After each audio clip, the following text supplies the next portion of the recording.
여러분, 만약 시어머니가 정성껏 끓여줬다는 만둣국 한 그릇에 여러분의 목숨과 전 재산을 노리는 끔찍한 독이 들어있다면 어떡하시겠어요? 안녕하세요. 이야기 보따리입니다. 오늘 이야기는 어느 날 갑자기 찾아온 시어머니의 방문으로 시작됩니다. 저는 남편 김민준과 결혼한 지 꼬박 8년이 됐습니다. 지난 8년간 갓 졸업한 사회초년생이었던 저는 이제 집안일과 바깥일을 능숙하게 해내는 8년차 며느리가 되었죠. 평범하고 안정적인 날들이 계속될 줄 알았는데 사람 마음이라는 게 참 간사하더군요. 그날은 토요일이었습니다. 남편과 마트에 가서 장이라도 볼까 했는데 민준 씨는 아침 일찍부터 회사에 급한 일이 생겼다며 출근 준비를 서둘렀습니다. 저는 속으로 조금 이상하다고 생각했어요. 요즘 들어 야근이 너무 잦았거든요. 하지만 밖에서 고생하는 남편을 믿기로 하고 별다른 말은 하지 않았습니다. 거실 청소를 막 끝냈을 때 현관문이 울렸습니다. 남편이 뭘 놓고 갔나 싶어 문을 열었는데 시어머니 박순자 여사님이 서 계셨습니다. 어머니, 어쩐 일이세요? 저는 얼른 시어머니를 안으로 모시고는 손에 들린 장바구니를 받아들었습니다. 묵직한 장바구니 안에는 부추와 새우, 그리고 두툼한 삼겹살이 들어있었죠. 시어머니는 얼굴에 가짜 웃음을 한가득 띠고 있었습니다. 수진아, 우리 민준이가 내가 해주는 삼선만두를 그렇게 좋아하지 않니? 오늘 마침 시간도 남고 해서 너희 먹을 만두 좀 빚어주려고 왔다. 내 솜씨도 한번 보렴. 저는 속으로 고개를 갸웃거렸습니다. 시어머니는 예전부터 이렇게 부지런한 분이 아니셨거든요. 평소 저희 집에 오시면 소파에 앉아 밥 차려주기만 기다리시거나 제가 떡두꺼비 같은 아들 하나 못 낳는다며 은근히 눈치를 주곤 하셨으니까요. 하지만 모처럼 직접 나서서 도와주시겠다니 실은 내색을 할 수는 없었습니다. 어머니, 힘드실 텐데 제가 물이라도 한 잔 끓여드릴게요. 제가 부엌에 들어가 물을 끓이는 사이 거실에서 시어머니가 통화하는 소리가 들려왔습니다. 목소리를 잔뜩 낮췄지만 저희 집은 거실과 부엌이 미닫이문 하나로 분리되어 있어 소리가 새어 들어왔죠. 걱정 마, 다 계획대로 되고 있어.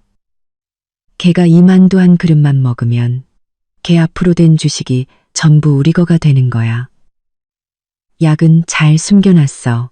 무색무취라 절대 못 알아챌걸. 순간 제 손에 들려있던 주전자가 쨍그랑 소리를 내며 싱크대에 부딪혔습니다. 바닥으로 쏟아진 물처럼 제 머릿속도 하얘졌습니다. 주식? 약? 며칠 전 친정어머니가 해주시던 말씀이 떠올랐습니다. 돌아가신 아버지가 회사 지분 일부를 제 앞으로 남겨주셨다는 이야기였죠. 민준 씨에게 슬쩍 흘린 적이 있었는데 설마 시어머니가 그걸 노리고 저는 조심스럽게 미닫이 문을 살짝 열어 거실을 엿보았습니다. 시어머니는 전화를 끊고는 장바구니 가장 깊숙한 곳에서 작고 어두운 갈색 병을 꺼내 들었습니다. 그리고는 뚜껑을 열어 만두소에 투명한 액체를 붓는 것이었습니다. 그 동작이 어찌나 자연스러운지 마치 수없이 반복한 것처럼 보였습니다. 액체를 다 붓고 나서는 젓가락으로 만두소를 휘휘 저어 섞은 뒤 병을 다시 장바구니에 넣고 채소로 덮어 아무 일 없었다는 듯이 행동했습니다. 저는 온몸에 소름이 돋았습니다. 저 갈색 병 어디서 본 것 같았습니다. 예전에 뉴스에서 본 그라목손이라는 맹독성 농약이 바로 저런 병에 담겨 있었죠. 한 모금만 마셔도 목숨을 잃는다는. 시어머니가 절 죽이려고 하시는구나. 바로 그때 현관문이 열리며 남편 김민준이 돌아왔습니다.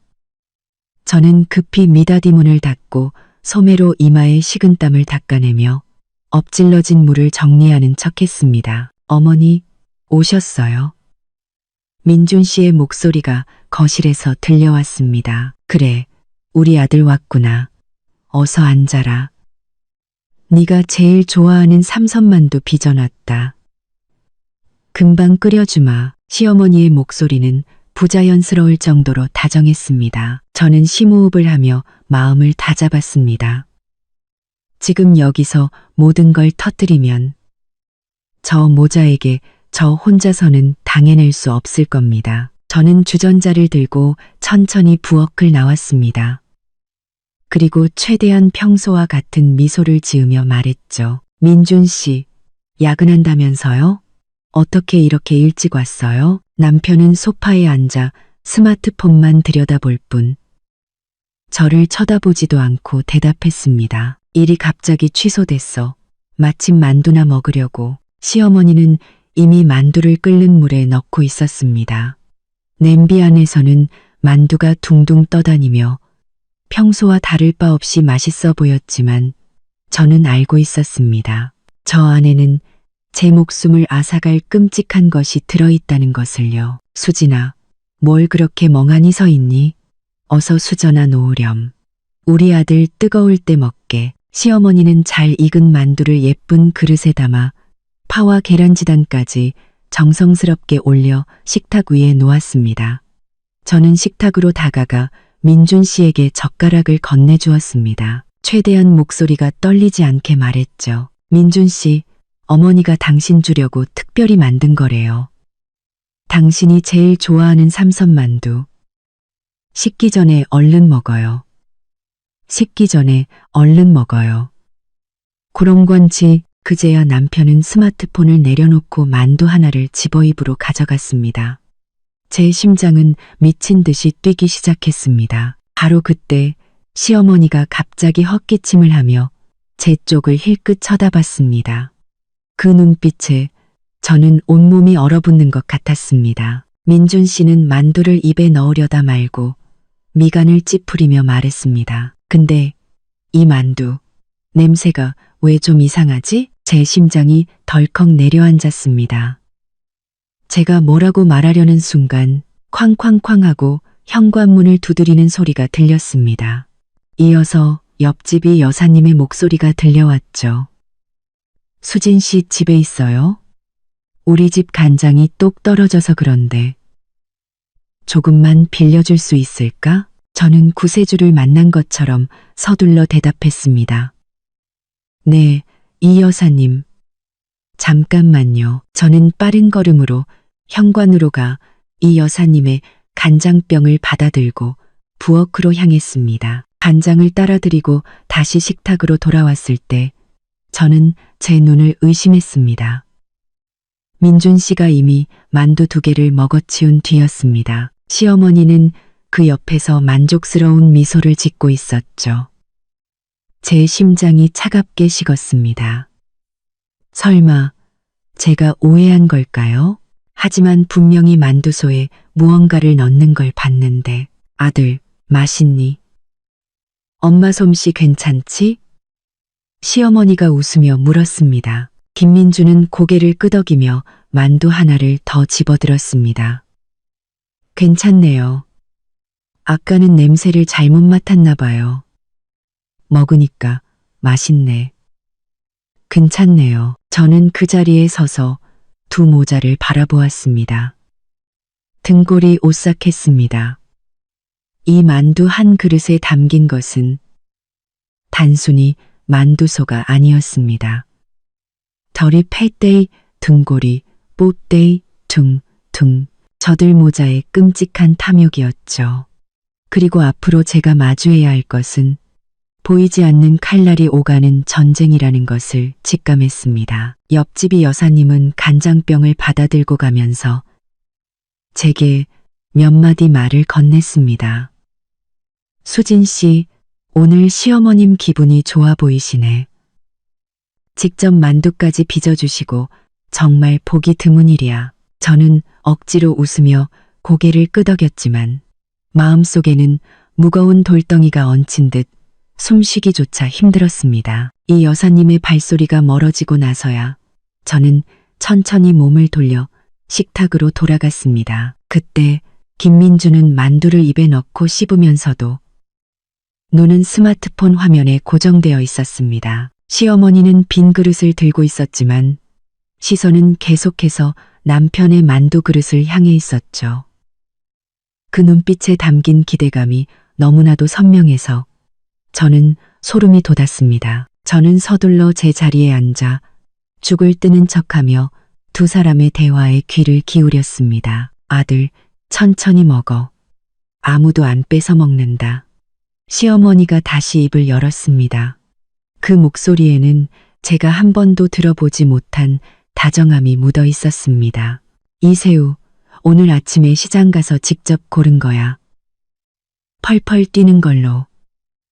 네가 어릴 때부터 이걸 참 좋아했지. 김민주는 음하고 대답하며 고개도 들지 않은 채 만두 하나를 더 집어들었습니다. 그런데 두어 번 씹던 그가 갑자기 동작을 멈췄습니다. 그는 미간을 찌푸리며 입안에 만두를 삼키고는 옆에 있던 물컵을 들어 물을 한가득 마셨습니다. 그리고는 그릇에 남은 만두를 보며 말했습니다. 어머니, 오늘 만두소 맛이 좀 이상한데요? 제 손에 들려있던 숟가락이 쨍하는 소리를 내며 그릇에 부딪혔습니다. 심장이 목구멍까지 차오르는 것 같았죠. 시어머니의 얼굴도 순간 굳었지만 금세 표정을 바꾸고는 젓가락으로 만두 하나를 집어 자기 입에 넣었습니다. 뭐가 이상해. 난 맛있기만 한데. 네가 아침에 뭐 자극적인 거라도 먹었니? 맛이 섞였나 보지. 김민주는 젓가락을 내려놓고 만두 하나를 집어 코에 가까이 가져가 냄새를 맡았습니다. 뭐라고 딱 꼬집어 말은 못하겠는데 좀 쓴맛이 나는 것 같아요. 예전에 수진이가 해줬던 맛이랑은 달라요. 그는 그렇게 말하며 저를 쳐다보았습니다. 저는 얼른 죽 그릇을 내려놓고 그의 말에 맞장구를 쳤습니다. 아마 어머니가 넣으신 양념이 저랑 좀 다른가 봐요. 어머니, 혹시 뭐 특별한 거라도 넣으셨어요? 저는 일부러 특별한이라는 단어에 힘을 주어 시어머니의 반응을 살폈습니다. 시어머니의 손이 순간 멈칫하더니 그녀는 다급하게 말했습니다. 아니, 그냥 보통 쓰는 소금이랑 조미료만 넣었어. 아마 부추가 좀 억셌나 보다. 내가 살 때 잘 못 봤나 봐.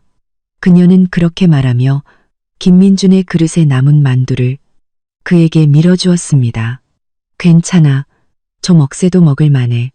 얼른 먹어. 식으면 더 맛없어진다. 김민주는 잠시 망설이다가 다시 젓가락을 들었습니다. 하지만 그가 만두를 집으려는 순간 또다시 쾅쾅쾅 하는 급한 노크 소리가 들려왔습니다. 아까 이 여사님보다 훨씬 더 급한 소리였죠. 시어머니의 몸이 눈에 띄게 굳었고 김민준도 젓가락을 내려놓으며 미간을 찌푸렸습니다. 누구야? 왜 저렇게 급하게 두드려? 저는 속으로 안도의 한숨을 쉬며 자리에서 일어났습니다. 제가 나가볼게요. 현관문 고양이 눈으로 밖을 보니 아래층에 사시는 박 할아버지였습니다. 손에는 수도관을 들고 무척이나 급해 보이셨죠. 저는 문을 열고 웃으며 말했습니다. 어르신, 무슨 일 있으세요? 박 할아버지는 다급한 얼굴로 말했습니다. 수진 씨, 댁에도 물이 안 나와요? 내가 화초에 물 주려고 수도를 틀었는데 물이 한 방울도 안 나와서 댁도 그런가 해서. 단수? 저는 잠시 멍하니 있다가 부엌으로가 수도꼭지를 틀어보았습니다. 정말로 물이 나오지 않았습니다. 저는 박 할아버지에게 말했습니다. 정말 단수네요. 아마 관리사무소에서 수리 중인가 봐요. 너무 걱정 마세요. 제가 전화해서 물어볼게요. 박 할아버지는 고개를 끄덕이고는 몇 마디 더 나누다가 수도관을 들고 돌아가셨습니다. 제가 문을 닫고 식당으로 돌아오니 시어머니가 김민준의 그릇에 남은 만두를 재빨리 밀폐 용기에 담고 있었습니다. 김민준은 그 옆에 서서 스마트폰으로 무언가를 검색하고 있었죠. 왜 갑자기 단수가 됐지? 저는 일부러 물으며 시어머니 옆으로 다가갔습니다. 어머니, 만두는 왜 담으세요? 민준 씨 아직 다 안 먹었는데 시어머니는 손을 멈칫하더니 말했습니다. 물이 안 나오니 새로 끓일 수도 없고 남은 건 냉장고에 넣어뒀다가 저녁에 민준이 오면 데워주려고 그녀는 그렇게 말하며 밀폐 용기 뚜껑을 닫아 냉장고, 냉동실, 깊숙이 밀어 넣었습니다. 마치 누가 볼까 두려운 사람처럼요. 그때 김민준이 스마트폰을 내려놓으며 말했습니다. 찾아보니까 관리사무소에서 수도관이 터졌대. 오후나 돼야 고쳐진대요. 어머니, 저 그냥 안 먹을래요. 회사에 일이 있어서 가봐야 해요. 그는 그렇게 말하며 외투를 챙겨 입었습니다. 시어머니가 다급하게 말했습니다. 더 먹지 않고? 아직 몇 개 남았는데 안 먹어요. 입맛이 없네. 김민주는 손을 내젓고는 저를 보며 말했습니다. 수진아, 집에 잘 있어. 단수됐으니까 물 좀 받아놓고. 저는 고개를 끄덕였습니다. 알았어요. 조심해서 가요. 김민준이 나가는 것을 보고 나서야 저는 마음속의 돌덩이가 잠시 내려앉는 것을 느꼈습니다. 하지만 곧이어 불안감이 밀려왔습니다. 김민준이 다 먹지는 않았지만 그래도 몇 개는 먹었지 않습니까? 만약 그 약이 정말 독이라면 그에게 무슨 일이 생기는 건 아닐까? 하지만 이내 생각을 고쳐먹었습니다. 이건 저들 모자가 스스로 자초한 일. 무슨 일이 생겨도 자업자득입니다. 김민준이 떠나자 시어머니도 안절부절 못하며 말했습니다. 수진아, 단수돼서 밥도 못할 테니 나도 이제 집에 가볼게. 저녁에 다시 와서 볼게. 그녀는 자신의 장바구니를 들고 서둘러 떠나려 했습니다. 저는 그녀를 붙잡고 싶었습니다. 다른 증거를 더 찾아낼 수 있을지도 모르니까요. 어머니, 좀 더 앉아 계시지 그러세요. 금방 물이 나올지도 모르잖아요. 하지만 시어머니는 뒤도 돌아보지 않고 말했습니다. 아니야, 나도 집에 일이 있어서. 그녀는 평소보다 더 세게 문을 닫고 떠나버렸습니다. 그녀가 떠나자마자 저는 부엌으로 달려가 냉장고를 열고 만두가 담긴 밀폐 용기를 꺼냈습니다. 통통하고 하얀 만두들을 보니 두려움과 분노가 동시에 치밀어 올랐습니다. 저는 스마트폰으로 만두 사진을 여러 장 찍어두었습니다. 그리고는 냉장고 가장 아래 칸 서랍을 열어 그 갈색 병을 찾기 시작했습니다. 시어머니가 장바구니를 가져갔지만 혹시 다른 것을 숨겨뒀을지도 모른다는 생각이 들었기 때문입니다. 서랍 안에는 온갖 양념병과 비닐봉지가 어지럽게 널려 있었습니다. 한참을 뒤지던 중 딱딱한 무언가가 손에 잡혔습니다. 꺼내보니 바로 그 갈색 병이었습니다. 아까 장바구니에서 봤던 것과 똑같았죠. 병에는 아무런 라벨도 붙어 있지 않았습니다. 뚜껑을 열어 냄새를 맡으니 코를 찌르는 냄새가 확 풍겨왔습니다. 예전에 시골에서 아버지를 도와 농약을 뿌릴 때 맡았던 냄새와 아주 비슷했습니다. 저는 서둘러 뚜껑을 닫고 비닐봉지에 병을 싸서 제 방 옷장 가장 깊숙한 서랍에 숨겼습니다. 그리고는 두꺼운 옷가지들로 덮어두었죠. 저는 스마트폰을 꺼내 갈색 병, 코를 찌르는 농약이라고 검색했습니다. 곧바로 그라목손에 대한 정보가 화면에 나타났습니다. 화면에 적힌 맹독성, 해독제 없음, 치사량 5, 15멜, 비가역적인 폐섬유화 유발, 중독자는 의식이 있는 상태에서 서서히 질식사라는 문구들을 보자 제 온몸에 털이 곤두섰습니다. 박순자 여사는 정말로 저를 죽이려 했던 것입니다. 단지 제 명의로 된 주식 때문에. 그리고 김민준, 그가 만두가 쓰다고 말한 것은 정말 맛을 느꼈기 때문일까요? 아니면 일부러 그런 척 연기한 걸까요? 그는 분명 이 모든 사실을 알고 있었을 겁니다. 그렇지 않고서야 시어머니가 어떻게 이렇게 대담하게 만두의 독을 탈 수 있었을까요? 저들 모자는 처음부터 공모했던 것입니다. 저는 침대가에 앉아 스마트폰을 든 채 눈물을 흘렸습니다. 결혼 8년, 저는 진심으로 그들에게 잘했습니다. 김민준이 창업할 때는 아버지가 남겨주신 돈을 모두 그에게 주었고, 시어머니가 아플 때는 대소변까지 받아내며 간호했습니다. 집안일은 한 번도 그들 모자에 손을 빌린 적이 없었습니다. 그런데 결국 돌아온 것은 제 목숨을 노리는 배신이었습니다. 단지 제 주식 때문에 안 돼, 이대로 당할 수는 없어. 저는 눈물을 닦고 마음을 굳게 먹었습니다. 김민준이 그 여자와 정말 관계가 있는지, 그들이 처음부터 내 주식을 빼앗으려고 계획했는지 모든 것을 밝혀내야만 합니다. 저는 옷을 갈아입고 스마트폰과 지갑만 챙겨 집을 나섰습니다. 먼저 김민준의 회사로 가 그가 정말 출근했는지 아니면 그 여자를 만나러 갔는지 확인해 보기로 했습니다. 아파트 단지 입구에 다다랐을 때 길가에 세워진 김민준의 차가 보였습니다. 그는 차를 몰고 가지 않고 차에 기댄 채 스마트폰으로 통화하며 웃고 있었습니다. 저런 미소는 우리가 연애를 막 시작했을 때나 볼 수 있었던 것이었습니다. 결혼 후 특히 최근 몇 년간은 단 한 번도 본 적이 없는 미소였죠. 저는 서둘러 옆에 있는 나무 뒤로 숨어 스마트폰의 녹음 기능을 켜고 조용히 그를 향해 겨눴습니다. 유나야, 너무 조급해하지 마. 나 금방 끝나. 너랑 우리 아기 주려고 네가 좋아하는 딸기 케이크도 사놨어. 곧 갈게. 유나? 아기? 제 심장이 쿵 하고 내려앉았습니다. 이 유나라는 여자는 분명 김민준의 회사 동료인 최유나일 것입니다. 예전부터 회사 사람들이 김민준과 최유나가 유난히 가깝게 지낸다고 수군거렸습니다. 제가 김민준에게 물었을 때 그는 그저 평범한 동료 사이라며 제가 쓸데없는 상상을 한다고 화를 냈었죠.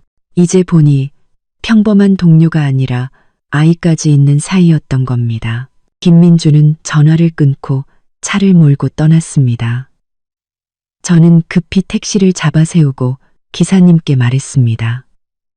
기사님, 죄송하지만 앞에 가는 저 검은색 세단 좀 따라가 주세요. 너무 가깝게는 말고요. 기사님은 저를 한번 쳐다보더니 별다른 질문 없이 고개를 끄덕이고 차를 출발시켰습니다. 택시 뒷좌석에 앉아 앞서가는 김민준의 차를 보니 심장이 칼로 베이는 듯 아팠습니다. 8년간의 결혼 생활, 제가 믿었던 행복은 모두 거짓이었습니다. 그는 바람을 피운 것도 모자라 아이까지 낳았고, 이제는 자신의 어머니와 함께 저를 죽이고 제 주식을 빼앗으려 하고 있었습니다. 저는 주먹을 꽉 쥐었습니다. 손톱이 살을 파고들었지만 아무런 고통도 느껴지지 않았습니다. 저는 스스로에게 다짐했습니다. 이수진, 울지 마. 강해져야 해. 증거를 모아서 저들 모자에게 죗값을 치르게 해야 해. 택시는 약 20분 정도를 달려 김민준의 차가 한 고급 아파트 단지로 들어가는 것을 따라갔습니다. 은빛마을 아파트, 제가 아는 곳이었습니다. 집값이 매우 비싸서 한 채에 수억 원은 좋게 넘는 곳이었죠. 김민준의 월급은 350만 원 정도인데 어떻게 이런 곳에 집을 살 수 있었을까요? 분명 제 돈으로 산 것이 틀림없었습니다. 저는 기사님께 아파트 단지 입구에 차를 세워달라고 하고 요금을 지불한 뒤 김민준의 차가 들어가는 것을 지켜보았습니다. 그리고는 눈에 띄지 않는 곳에 서서 그가 나오기를 기다렸습니다. 약 10분 후 김민준이 한 아파트 건물에서 나왔습니다.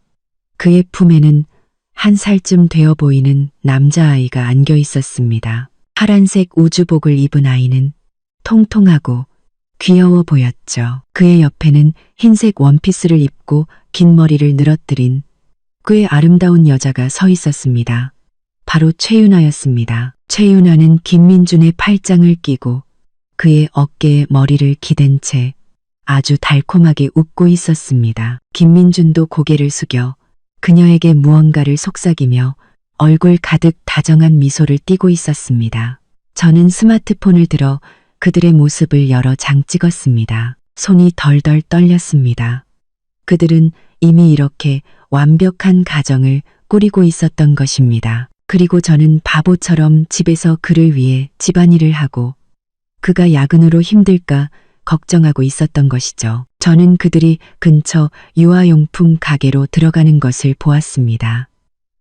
김민주는 아이를 안고 장난감 자동차를 사주었고 최윤아는 그 옆에서 행복하게 웃고 있었습니다. 그 모습은 마치 다정한 부부가 아이를 데리고 쇼핑하는 것처럼 보였습니다. 저는 그 자리에 서서 온몸이 차갑게 식는 것을 느꼈습니다. 마치 저는 이방인이 되어 다른 사람의 행복을 엿보는 것 같았습니다.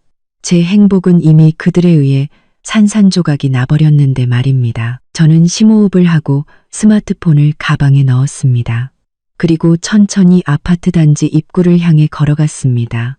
저는 이제 더 이상 약해져서는 안 된다는 것을 알았습니다. 제 권리를 되찾고 김민준과 박순자 여사 그리고 저 최윤아라는 여자 모두에게 그들이 저지른 일에 대한 대가를 치르게 할 것입니다. 은빛마을 아파트 단지에서 나온 저는 길가를 따라 천천히 걸었습니다. 머릿속은 뒤엉킨 실타래처럼 복잡했고 손에 쥔 스마트폰 화면에는 방금 찍은 사진이 그대로 떠 있었습니다. 김민준이 아이를 안고 다정하게 웃는 모습, 최윤아가 그의 팔짱을 끼고 있는 그 친밀한 모습은 저와 김민준이 결혼한 8년 동안 그 어떤 순간보다도 더 달콤해 보였습니다. 바람이 불자 얼굴이 차갑게 느껴졌습니다. 손으로 만져보니 어느새 눈물이 흐르고 있었습니다. 저는 길가 벤치에 앉아 휴지로 얼굴을 닦고 억지로 마음을 진정시켰습니다. 우는 것만으로는 아무것도 해결되지 않습니다. 더 많은 증거를 찾아야만 저들 모자가 꼼짝 못하게 만들 수 있습니다. 저는 방금 봤던 은빛마을 아파트의 그 건물을 떠올렸습니다. 김민준과 최윤아는 분명 그곳에 살고 있을 것입니다. 만약 그 집이 김민준이 산 것인지 확인할 수 있다면 그가 제 돈을 썼다는 증거가 될 수 있습니다. 저는 스마트폰으로 은빛마을 아파트 근처의 부동산 중개소를 검색했습니다. 마침 멀지 않은 곳에 안심 부동산이라는 곳이 있었습니다. 저는 자리에서 일어나 택시를 타고 그곳으로 향하며 어떻게 말을 꺼낼지 머릿속으로 정리했습니다. 중개소에 들어서자 양복을 입은 젊은 직원이 저를 반갑게 맞았습니다. 어머님, 집 보러 오셨어요? 매매 알아보시나요? 아니면 전세 알아보시나요? 저는 웃으며 고개를 끄덕였습니다. 총각 은빛마을 아파트 좀 보려고요. 아들이 이 근처에서 일하는데 좀 더 큰 집을 사주려고요. 나중에 손주 낳으면 편하게 살라고. 젊은 직원의 눈이 반짝 빛났습니다. 그는 서둘러 제게 물 한 잔을 따라주며 말했습니다. 어머님, 정말 자상하시네요. 은빛마을 아파트.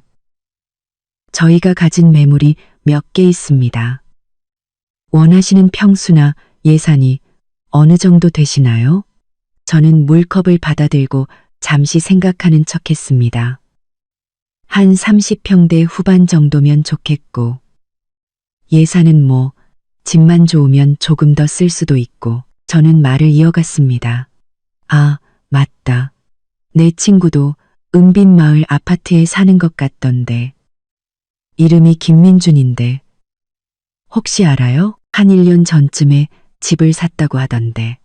혹시 어느 동에 사는지 알면 나중에 오가며 인사라도 하려고요. 젊은 직원은 김민준이라는 이름을 듣고 잠시 멈칫하더니 머리를 극적이며 말했습니다. 김민준이요. 어머님, 저희가 워낙 많은 고객님들을 상대하다 보니 이름을 다 기억하기는 좀 어렵습니다. 하지만 1년 전에 은빛마을 아파트 30평대 후반으로 거래된 거는 몇 개 없으니 제가 기록을 한번 찾아봐 드릴게요. 저는 심장이 쿵 내려앉는 것을 느끼며 다급하게 말했습니다. 그래주면 정말 고맙지. 그 친구가 워낙 바빠서 내가 자꾸 연락하기도 미안해서 말이야. 이왕이면 그 친구 근처로 집을 사면 나중에 손주라도 봐줄 수 있고 좋잖아. 저는 일부러 손주 이야기를 꺼내 직원의 반응을 살폈습니다. 젊은 직원은 컴퓨터를 한참 들여다보더니 갑자기 고개를 들었습니다. 어머님, 정말로 김민준이라는 고객님이 계시네요. 작년 3월에 은빛마을 아파트 38평을 구매하셨어요. 3동 1802호고요. 전액 현금으로 구매하셨네요. 전액 현금. 제 심장이 덜컥 내려앉았습니다. 작년 3월은 아버지가 돌아가신 후 제 명의의 주식을 현금으로 바꿔 김민준과 제 공동명의 계좌로 옮겼던 바로 그 시점이었습니다. 그때 그는 회사 자금이 급하게 필요하다고 했고 저는 별 의심 없이 돈을 옮겨주었습니다. 이제 보니 그는 그 돈으로 최윤아에게 집을 사준 것이었습니다. 저는 치밀어 오르는 분노를 억누르고 놀란 척하며 말했습니다. 어머나, 그렇게 대단해? 전액 현금으로? 내 친구가 평소에는 그렇게 검소해 보이더니 돈이 많았나 보네. 아, 그럼 그 집은 그 친구 명의로 되어 있는 건가? 젊은 직원은 잠시 망설이다가 손을 비비며 말했습니다. 어머님, 원래 고객 정보는 함부로 알려드리면 안 되는데요. 친구분이시라니 말씀드리는 건데 명의는 최윤아라는 여성분 앞으로 되어 있습니다. 그때 김민준 씨가 돈을 내면서 약혼녀에게 사주는 집이라고 하셨거든요. 약혼녀? 저는 손에 든 물컵을 던져버릴 뻔했습니다. 저와 이혼도 하지 않은 상태에서 다른 여자를 약혼녀라 칭하며 집까지 사주다니. 저는 심호흡을 하고 젊은 직원에게 웃으며 말했습니다.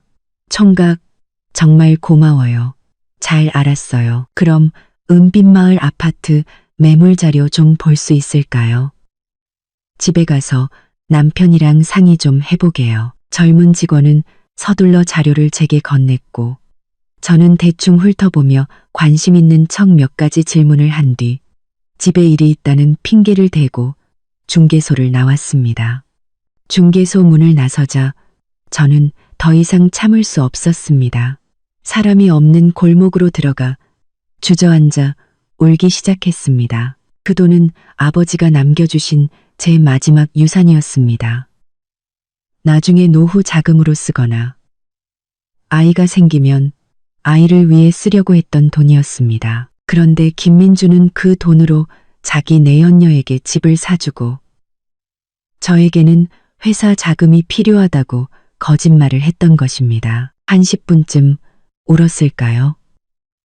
저는 눈물을 닦고 일어섰습니다. 마음속의 분노가 점점 더 커져갔습니다. 이대로 끝낼 수는 없습니다. 집뿐만 아니라 그는 분명 최윤아에게 몰래 더 많은 돈을 줬을 것입니다. 저는 김민준과 저의 공동명의 계좌를 떠올렸습니다. 평소에 그가 관리했고 저는 거래 내역을 거의 본 적이 없었습니다. 지금 당장 확인해야만 합니다. 저는 택시를 타고 집으로 돌아왔습니다. 돌아오는 내내 만약 김민준이 최윤아에게 돈을 보낸 기록을 찾는다면 어떻게 해야 할지 생각했습니다. 집에 도착하자마자 저는 컴퓨터를 켜고 공동명의 계좌에 인터넷 뱅킹에 접속했습니다. 비밀번호를 입력하는 손이 덜덜 떨렸습니다. 보고 싶지 않은 것을 보게 될까 두려우면서도 하루빨리 진실을 확인하고 싶었습니다. 로그인 후 저는 계좌 거래 내역을 클릭하고 작년 3월부터 내역을 훑어보기 시작했습니다. 보지 말았어야 했습니다. 보면 볼수록 기가 막혔습니다. 작년 3월 15일 은빛마을 아파트 건설사로 5억 5천만 원이 이체된 기록이 있었습니다. 아파트 구매 대금이라는 메모와 함께요. 3월 20일에는 최윤아에게 9천만 원이 이체되었고 메모는 생활비였습니다. 그 후로 매달 10일에는 최윤아에게 300만 원씩 이체된 기록이 있었습니다. 메모는 생활비이거나 아이 분유값이었죠. 저는 이체 기록들을 보며 또다시 눈물을 흘렸습니다. 작년 3월 20일은 제가 저혈당으로 쓰러져 병원에서 검사를 받던 날이었습니다. 그때 김민주는 일이 바쁘다며 30분만 제 곁에 있다가 떠났습니다. 알고 보니 최윤아에게 돈을 보내주기 위해 급하게 떠났던 것입니다. 그리고 매달 300만 원, 우리 집 생활비는 한 달에 100만 원도 채 되지 않았는데 그는 최윤아에게 저보다 더 많은 돈을 주고 있었습니다. 저는 이 모든 이체 기록을 캡처해서 저장하고 한 부를 인쇄하여 제 방 금고에 넣어두었습니다. 이 모든 일을 마치고 나니 온몸에 힘이 빠져 의자에 주저앉았습니다. 8년간의 결혼 생활은 대체 무엇이었을까요? 저는 바보처럼 김민준에게 속아 넘어갔습니다. 그는 제 돈으로 내연녀와 사생아를 키우면서 동시에 그의 어머니와 공모하여 저를 죽이고 남은 주식마저 빼앗으려 했던 것입니다. 바로 그때 초인종이 울렸습니다. 저는 깜짝 놀라 서둘러 인쇄한 이체 기록을 숨기고 현관문으로 다가가 고양이 눈으로 밖을 보았습니다. 시어머니 박순자 여사였습니다. 손에는 보온병을 들고 있었습니다. 또 무슨 꿍꿍이일까요? 저는 심호흡을 하고 아무 일 없는 창문을 열었습니다. 어머니, 또 어쩐 일이세요? 시어머니는 얼굴 가득 웃음을 띠고 제게 보온병을 건넸습니다. 수진아, 아까 집에 가다가 생각해보니 너희 집 단수돼서 밥도 못 챙겨 먹었을 것 같아서 몸보신하라고 닭곰탕 좀 끓여왔다. 저는 보온병을 받아들었습니다. 묵직한 무게감과 달리 제 마음은 얼음장처럼 차가웠습니다. 아침에는 만두에 독을 타서 저를 죽이려 하더니 이제 와서 닭곰탕을 끓여주는 척하다니 분명 좋은 의도가 아닐 것입니다. 저는 웃으며 말했습니다. 어머니, 정말 감사해요. 신경 써주셔서. 시어머니는 집 안으로 들어와 사방을 둘러보더니 물었습니다. 민준이는 아직 안 들어왔니? 네, 회사 일이 바빠서 늦는데요. 저는 보온병을 식탁 위에 올려두고 일부러 열지 않았습니다. 시어머니는 식탁 옆으로 다가와 보온병을 쳐다보며 말했습니다. 수진아, 어서 열어서 한 그릇 먹어보렴.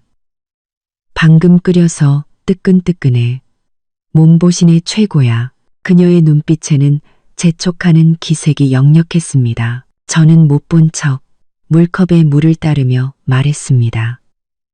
어머니, 앉으세요. 제가 물 한 잔 드릴게요. 저는 지금 배가 안 고파서 닭곰탕은 이따 먹을게요. 시어머니는 앉지 않고 제 옆으로 다가와 목소리를 낮춰 말했습니다. 수진아, 내가 너한테 할 말이 있는데 너랑 민준이랑 결혼한 지 저머 오래됐는데 아직 아이가 없어서 너도 속상하지? 내가 최근에 용한 한의사를 소개받았는데 그분이 주신 처방전이 그렇게 효과가 좋대. 몸을 보양하는데 최고라는데 너도 한번 먹어볼래? 저는 속으로 비웃었습니다. 또 무슨 꿍꿍이일까요? 저는 망설이는 척하며 말했습니다. 한의사요? 믿을 만한가요? 저도 예전에 병원 많이 다녀봤는데 별 효과가 없어서. 시어머니는 다급하게 말했습니다. 믿을 만하고 말고. 내 친구 며느리가 바로 그분 약 먹고 임신했어. 내가 이미 약을 지어놨으니 내일 가져다 줄게. 아침 저녁으로 한 번씩만 먹으면 틀림없이 임신할 수 있을 거야.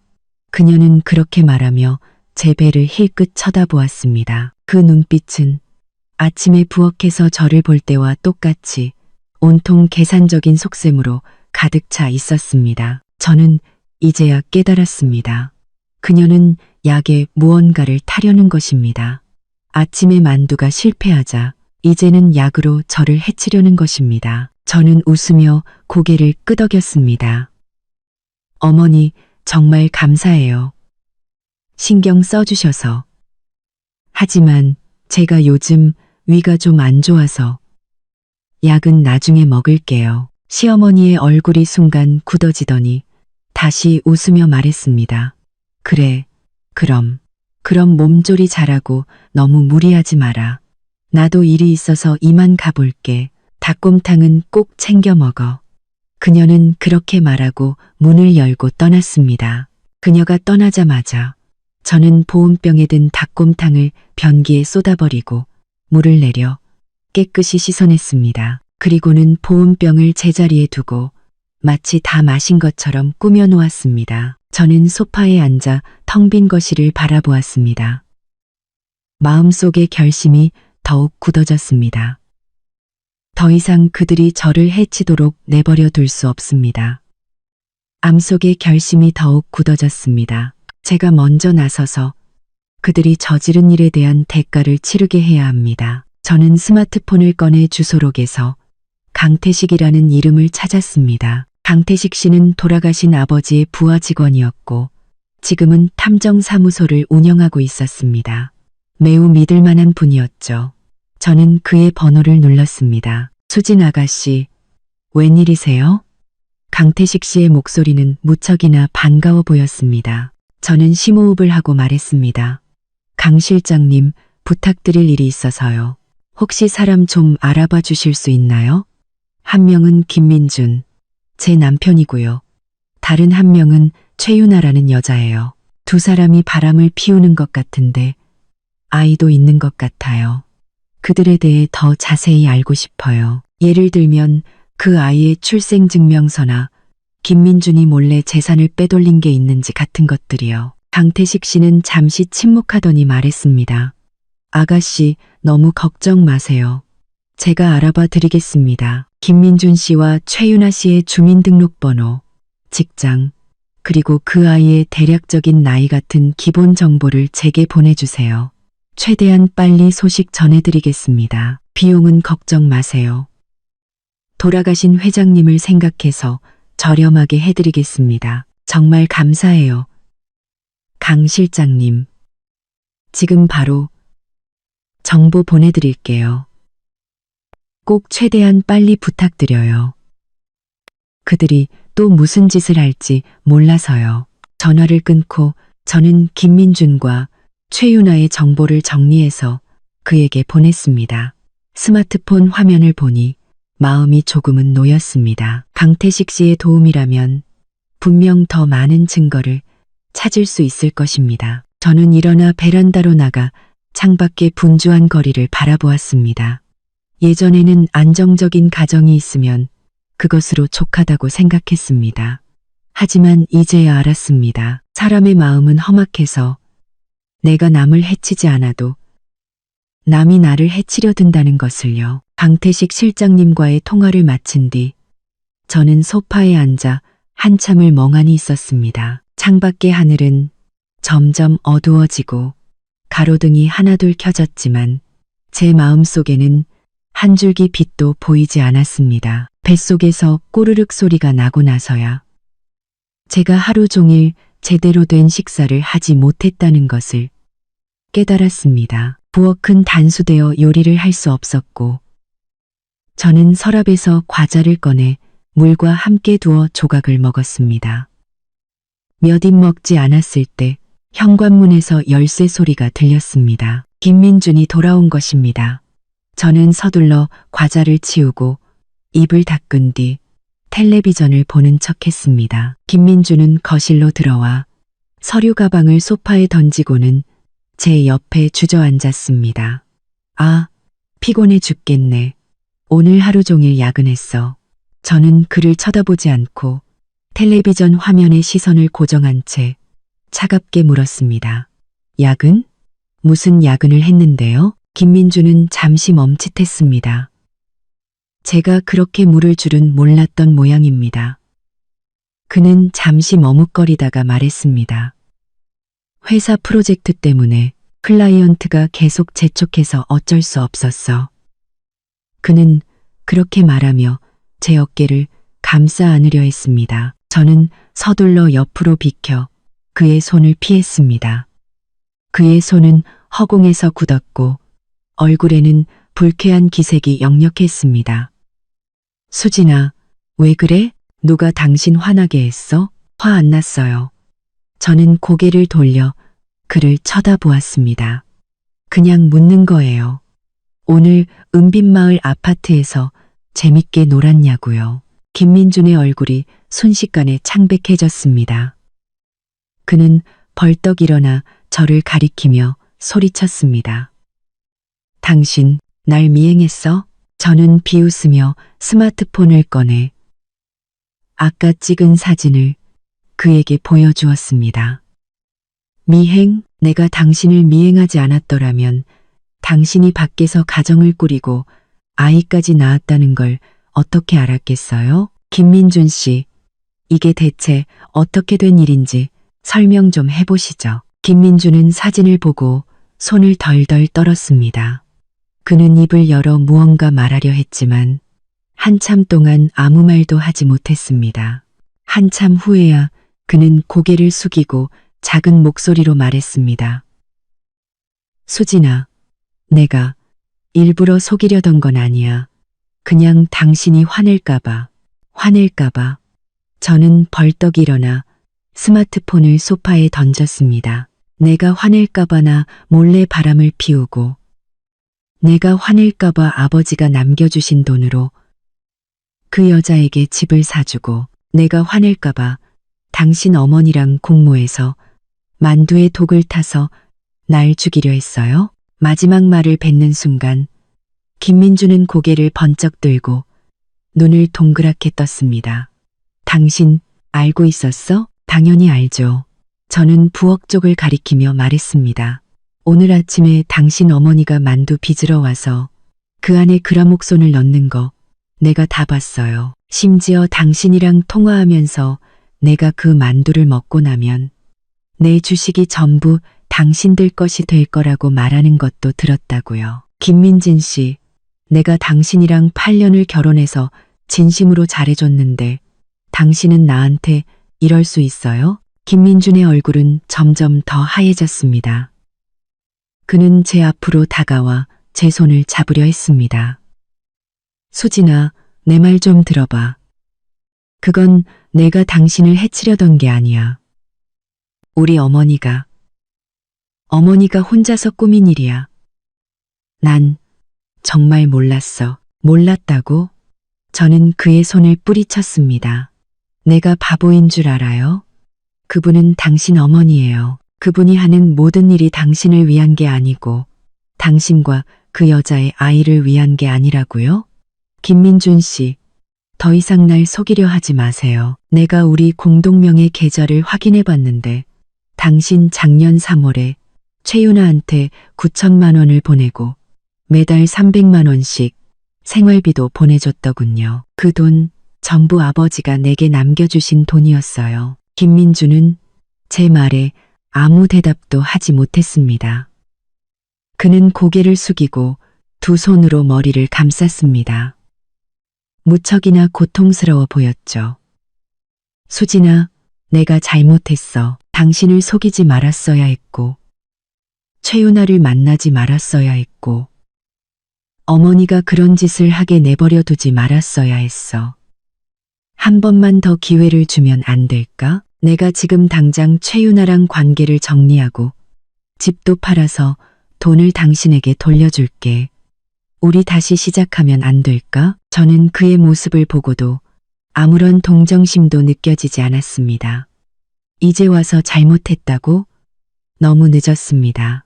저는 고개를 저었습니다. 김민준 씨, 너무 늦었어요.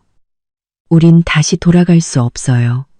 난 더 이상 당신을 믿지 않고 당신과 더 이상 살고 싶지도 않아요. 김민주는 고개를 번쩍 들고 애원하는 눈빛으로 저를 바라보았습니다. 수진아, 제발 이러지 마. 우리 수년간의 정이 있는데 어떻게 이렇게 한 번에 끝낼 수 있어. 우리 결혼했을 때 얼마나 행복했는지 생각해봐. 행복? 저는 비웃었습니다. 그건 다 과거의 일이에요. 당신이 최윤아를 만난 그날부터 우리의 행복은 끝났어요. 김민준 씨, 똑똑히 들어요. 난 이대로 물러서지 않을 거예요. 당신과 당신 어머니가 한 짓 반드시 대가를 치르게 할 거예요. 저는 그렇게 말하고 침실로 들어가 문을 잠갔습니다. 김민주는 밖에서 문을 세게 두드리며 소리쳤습니다. 수진아, 문 열어. 내 말 좀 들어줘. 저는 침대에 앉아 그가 아무리 문을 두드려도 열어주지 않았습니다. 한참 후 노크 소리가 멈췄고 그가 거실에서 한숨을 쉬며 서성이다가 소파에 앉아 담배를 피우는 소리가 들렸습니다. 담배 연기가 침실로 스며들어와 기침이 나왔습니다. 저는 스마트폰을 꺼내 강태식 실장님에게 조사가 어떻게 되어가는지 문자를 보냈습니다. 그는 곧바로 답장을 보내왔습니다. 최윤아와 아이의 거처는 은빛마을 아파트 3동 1802호가 맞으며 아이의 이름은 김아준, 작년 5월에 태어났다고 했습니다. 그는 내일 아이의 출생증명서를 확인해 아버지 칸에 누구의 이름이 적혀 있는지 알아보고 김민준이 다른 재산을 빼돌렸는지도 조사하겠다고 했습니다. 문자를 보고 나니 마음이 조금 놓였습니다.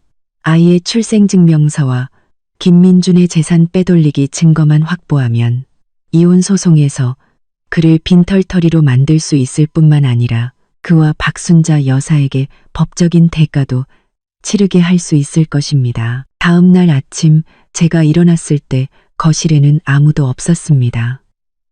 김민주는 회사에 간 모양입니다.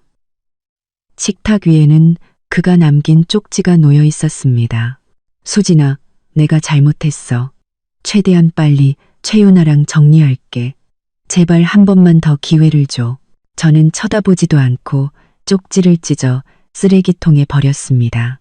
씻고 막 외출하려는데 초인종이 울렸습니다. 고양이 눈으로 보니 박순자 여사였습니다. 손에는 또 장바구니를 들고 있었습니다. 저는 잠시 망설이다가 문을 열었습니다. 어머니, 어쩐 일이세요? 제 목소리는 무척 차가웠습니다. 박순자 여사는 웃는 얼굴로 집 안으로 들어왔습니다. 수진아, 어제 내가 끓여준 닭곰탕은 먹었니? 오늘 또 몸에 좋은 보약 좀 가져왔다. 몸보신해야지. 그녀는 장바구니에서 대추, 용안육, 그리고 흰 종이에 싼 약가루 몇 봉지를 꺼내 식탁 위에 올려놓았습니다. 저는 그 약 가루들을 보고 심장이 쿵 내려앉았습니다. 또 무슨 꿍꿍이일까요?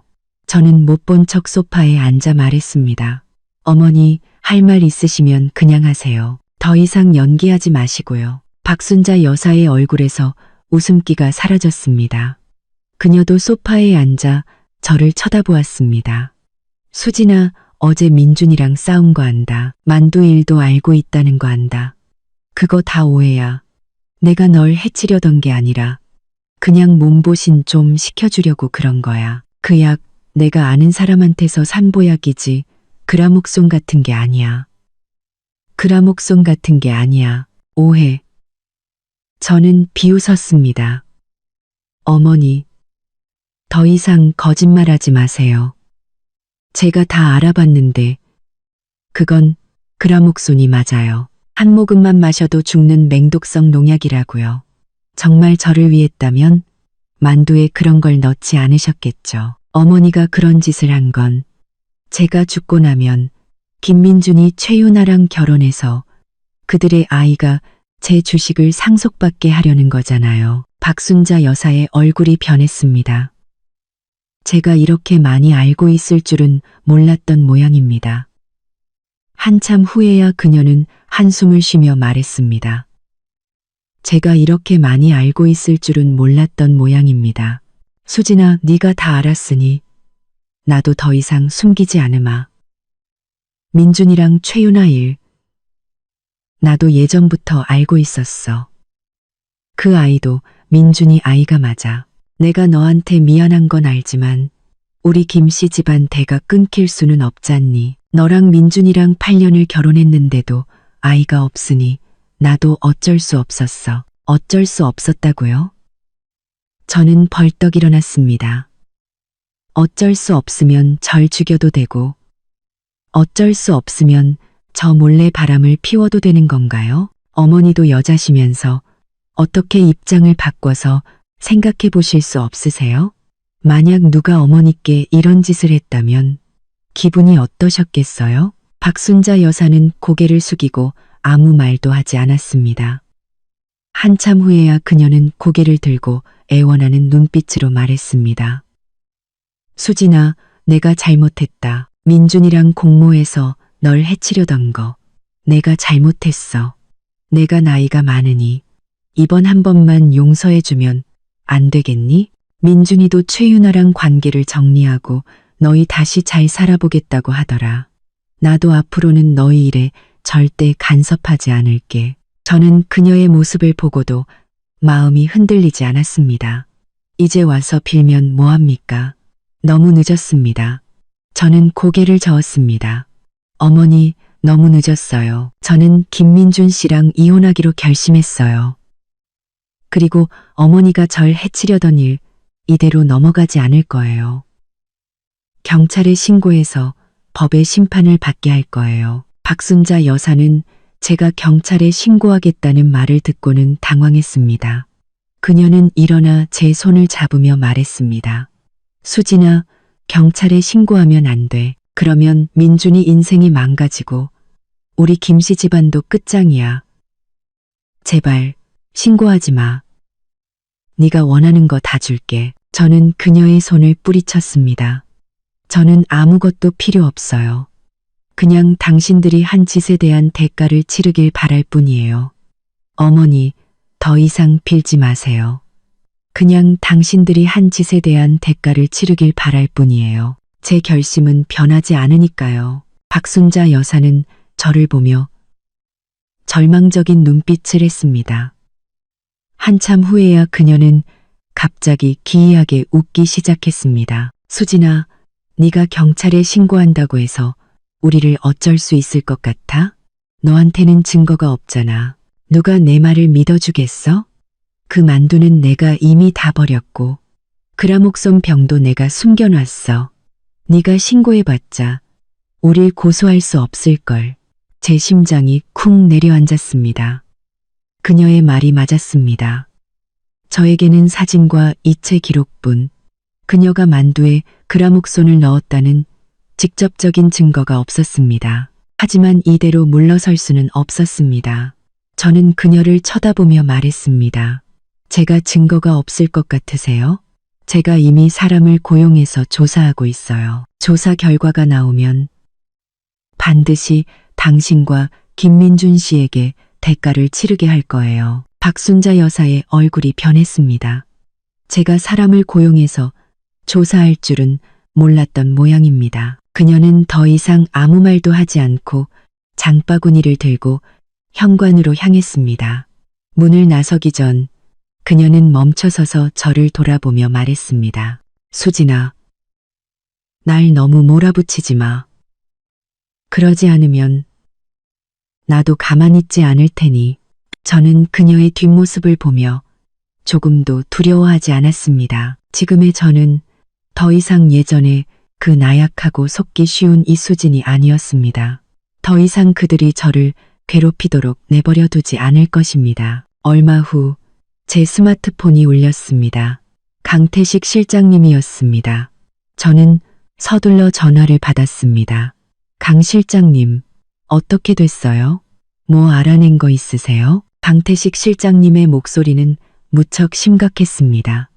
수진 아가씨, 그 아이의 출생증명서를 확인했습니다. 아버지 칸에 김민준 씨 이름이 아니라 김영철이라는 사람의 이름이 적혀 있습니다. 김영철이요. 저는 잠시 멍했습니다. 김영철이 누구죠? 저는 그런 이름 들어본 적 없는데요. 제가 알아봤는데 김영철은 김민준 씨의 아버지, 그러니까 아가씨의 시아버님이십니다. 5년 전에 돌아가셨다고 하던데 어째서 아이의 출생증명서에 이름이 올라가 있는지 모르겠습니다. 저는 그 자리에 얼어붙었습니다. 시아버님은 5년 전에 돌아가셨는데 어떻게 아이의 아버지가 될 수 있단 말입니까? 이게 대체 어떻게 된 일일까요? 설마 그 아이는 김민준의 아이가 아니라 시아버님의 아이란 말입니까? 하지만 시아버님이 돌아가신 지 그렇게 오래됐는데 어떻게 아이가 있을 수 있죠? 저는 강태식 실장님에게 다급하게 물었습니다. 확실히 확인하신 거 맞아요? 그 아이 출생증명서에 정말 그렇게 적혀 있었어요? 확실합니다. 강태식 실장님이 말했습니다. 제가 병원 기록과 출생증명서 원본을 다 확인했습니다. 아버지 칸에는 분명히 김영철이라고 적혀 있었습니다. 강태식 실장님이 말했습니다. 그리고 제가 추가로 알아본 바에 따르면 박순자 여사가 매달 최윤아에게 돈을 보내줬는데 그 기간이 벌써 2년이 넘었습니다. 김민준 씨가 돈을 보내주기 시작한 것보다 훨씬 더 오래됐죠. 저는 소파에 앉아 머릿속이 뒤엉키는 것을 느꼈습니다. 시아버님이 돌아가신 지 5년이나 됐는데 어떻게 아이의 아버지가 될 수 있을까요? 박순자 여사는 매달 최윤아에게 돈을 보내줬고 이는 그녀가 최윤아와 아이의 일을 예전부터 알고 있었을 뿐만 아니라 처음부터 이 모든 일에 관여했을 가능성이 있다는 것을 의미했습니다. 설마 이 모든 것이 박순자 여사가 꾸민 일이란 말입니까? 그녀가 처음부터 최윤아를 시켜 아이를 낳게 하고 그 아이가 김씨 집안의 재산을 상속받게 하려고 그래서 이미 돌아가신 시아버님을 아이의 아버지로 내세운 것이란 말입니까? 그렇다면 김민준은 이 일에서 대체 어떤 역할을 한 것일까요? 그는 알고 있었을까요? 아니면 모르고 있었을까요? 저는 심호흡을 하고 강태식 실장님에게 말했습니다. 강 실장님, 죄송하지만 한 가지만 더 알아봐 주세요. 김영철 시아버님이 돌아가시기 전에 남기신 유언장이 있는지, 그리고 박순자 여사와 최윤아 사이의 다른 연락, 예를 들면 계약서나 합의서 같은 게 있었는지도요. 알겠습니다. 강태식 실장님이 말했습니다. 최대한 빨리 소식 전해드리겠습니다. 수진 아가씨, 몸 조심하세요. 박순자 여사, 그 사람 보통 내기가 아닌 것 같습니다. 해코지 당하지 않게 조심하세요. 알겠습니다. 감사해요, 강 실장님. 전화를 끊고 저는 창밖을 바라보았습니다.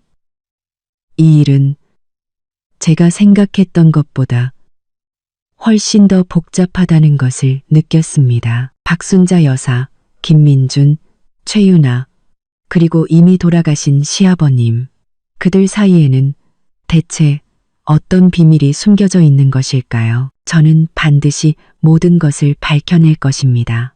어떤 대가를 치르더라도 제 권리를 되찾을 것입니다. 강 실장님 전화를 끊고 소파에 앉아 멍하니 생각에 잠겼습니다. 아버지가 시아버지 김영철이라니.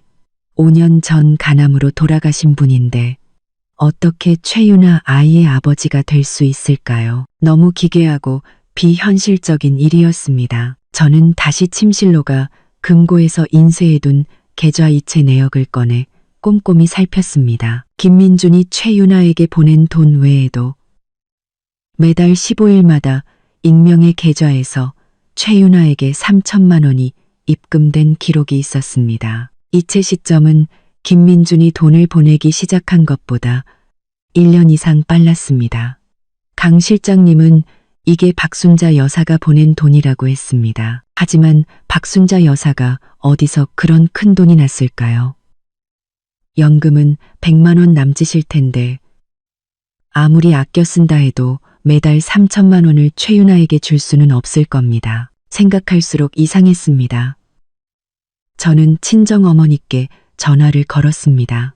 어머니는 시어머니와 예전부터 아는 사이였으니 무언가 아실지도 모른다는 생각이 들었기 때문입니다. 전화가 연결되자 저는 어머니께 그동안의 일을 간략하게 설명하고 특히 아이 출생 증명서에 대해 집중적으로 말씀드렸습니다. 어머니는 한참 동안 침묵하시더니 입을 열었습니다. 수진아, 내 시아버지 김영철 씨가 살아있을 때 돈이 꽤 많았다는 소문이 있었어. 회사에서 높은 자리에 있었고 투자도 좀 했다고 하더구나. 정확히 얼마인지는 아무도 모르지만 그분이 돌아가시기 전에 유언장을 남기지 않으셨으니 그 돈은 당연히 민준이에게 갔을 텐데 설마 박 여사가 그 돈을 숨겨둔 건가? 숨겨뒀다고요? 어머니의 말을 듣고 나니 모든 것이 맞아떨어지는 것 같았습니다. 그렇다면 왜 매달 최윤아에게 그렇게 많은 돈을 보낸 걸까요? 그건 나도 모르겠다. 어머니가 한숨을 쉬며 말했습니다. 박 여사, 그 사람 속을 알 수 없는 사람이야. 내 시아버지 돌아가셨을 때도 집안의 통장이며 집문서를 전부 자기가 챙기고 민준이에게도 보여주지 않았다고 하더구나. 수진아, 너 정말 조심해야 한다. 돈을 숨길 정도면 다른 비밀이 더 있을지도 몰라. 어머니와의 통화를 마치고 나니 이 사건 뒤에 더 큰 음모가 숨겨져 있다는 확신이 들었습니다. 박순자 여사는 제 주식을 빼앗기 위해 저를 해치려 했을 뿐만 아니라 최윤아에게 몰래 돈을 보내고 심지어 돌아가신 시아버지를 아이의 아버지로 내세웠습니다. 그녀는 대체 무엇을 꾸미고 있는 걸까요? 설마 그 아이를 김 씨 집안의 유일한 혈육으로 내세워 시아버지가 남긴 재산과 제 주식을 모두 차지하려는 걸까요? 바로 그때 강 실장님에게서 문자가 왔습니다. 아가씨, 알아냈습니다. 김영철 씨가 돌아가시기 전에 8억 원가량의 예금을 비밀 계좌에 넣어두었고 현재 박순자 여사가 관리하고 있습니다. 그리고 박 여사와 최윤아가 맺은 계약서도 찾아냈습니다. 계약서 내용에 따르면 최윤아가 아이를 낳으면 박 여사가 매달 3천만 원을 지급하고 아이가 18살이 될 때까지 지원하기로 되어 있습니다. 단, 최윤아는 아이의 아버지가 김영철이라고 대외적으로 밝혀야 하고 김민준과는 절대 교류해서는 안 된다는 조건이 붙어 있습니다. 저는 문자를 보고 손에 든 스마트폰을 떨어뜨릴 뻔했습니다. 8억 원. 박순자 여사가 그렇게 많은 돈을 숨기고 있었다니. 그리고 그 계약서. 처음부터 박순자 여사는 최윤아를 시켜 아이를 낳게 하고 심지어 돌아가신 시아버지를 아버지로 내세우기까지 했습니다. 그건 모두 그 예금을 합법적으로 상속받기 위한 계획이었던 것입니다. 그렇다면 김민주는? 그는 이 사실을 알고 있었을까요? 그가 최윤아와 사귄 것은 진심이었을까요? 아니면 박순자 여사에게 속은 걸까요? 저는 강 실장님에게 다시 문자를 보냈습니다. 김민준 씨가 이 계약서에 대해 알고 있었는지, 그리고 최윤아 씨가 지금도 김민준 씨와 연락하고 있는지 알아봐 주실 수 있나요? 강 실장님은 곧바로 답장을 보내왔습니다. 은빛마을 아파트 경비원에게 물어보니 최윤아 씨가 최근에도 김민준 씨와 자주 만났고 가끔 김민준 씨가 그곳에서 밤을 새우고 갔다고 합니다. 계약서에 대해서는 김민준 씨가 알고 있었다는 증거는 찾지 못했습니다. 어쩌면 정말 모르고 박순자 여사에게 속았을지도 모릅니다. 저는 복잡한 심경에 휩싸였습니다. 만약 김민준이 정말 이 계약서에 대해 몰랐다면 그는 자신의 친어머니에게 이용당한 것입니다. 아이의 진짜 아버지가 누군지도 모른 채 어머니를 도와 아내를 해치려 한 꼴이 된 것이죠. 하지만 그가 몰랐다고 해도 그가 바람을 피우고 재산을 빼돌린 것은 사실입니다.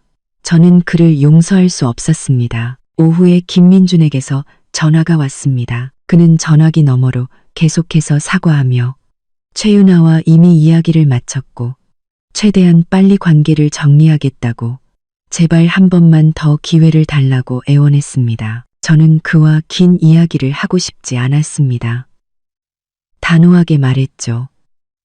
김민준 씨, 우리 내일 구청 가서 이혼 서류 접수해요. 만약 동의하지 않으면 당신이 바람 피우고 재산 빼돌린 증거를 전부 법원에 제출할 거예요. 그렇게 되면 당신은 빈털터리가 될 뿐만 아니라 법적 책임도 져야 할 거예요. 김민주는 제가 이혼하겠다는 말을 듣고는 당황해서 어쩔 줄 몰라 했습니다. 수진아, 제발 그렇게 단호하게 굴지 마. 우리 수년간의 정이 있는데 어떻게 이렇게 한 번에 끝낼 수 있어. 내가 잘못했어. 고칠게. 제발 한 번만 더 기회를 줘. 기회는 이미 줬어요. 당신이 걷어찬 거지. 저는 차갑게 말했습니다. 내일 오전 9시 구청 앞에서 봐요.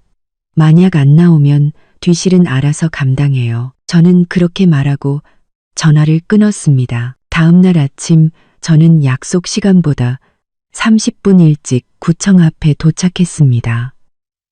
차에서 내리자마자 입구에 서 있는 김민준이 보였습니다. 그는 절제한 얼굴에 눈은 핏발이 서 있었습니다. 밤새 한숨도 못 잔 모양입니다. 그는 저를 보자마자 다가와 말했습니다. 수진아, 다시 한번 생각해봐. 우리 정말 다시 해볼 수 없어? 저는 고개를 저었습니다.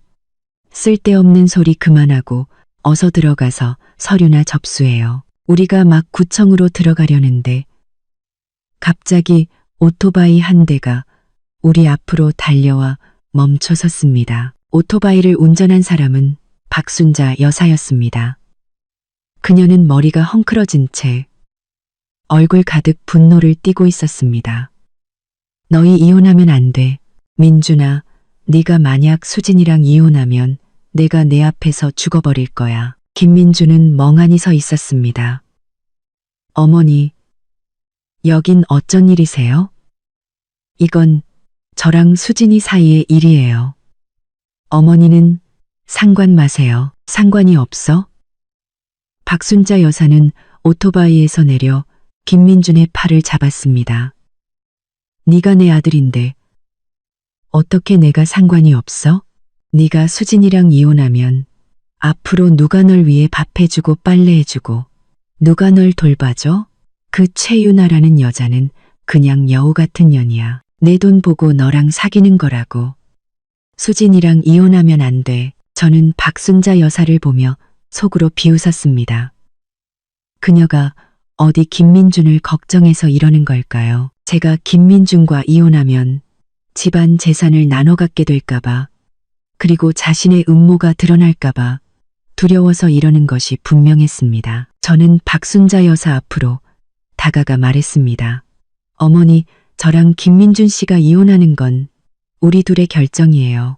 어머니와는 상관없어요. 만약 계속해서 막으시면 경찰에 신고할 거예요. 박순자 여사는 저를 노려보며 소리쳤습니다. 네가 감히. 이수진, 네가 무슨 생각하는지 내가 모를 줄 알아? 너 우리 김씨 집안 재산 노리고 이러는 거지? 내가 말하는데 어림도 없어. 김씨 집안 재산이요?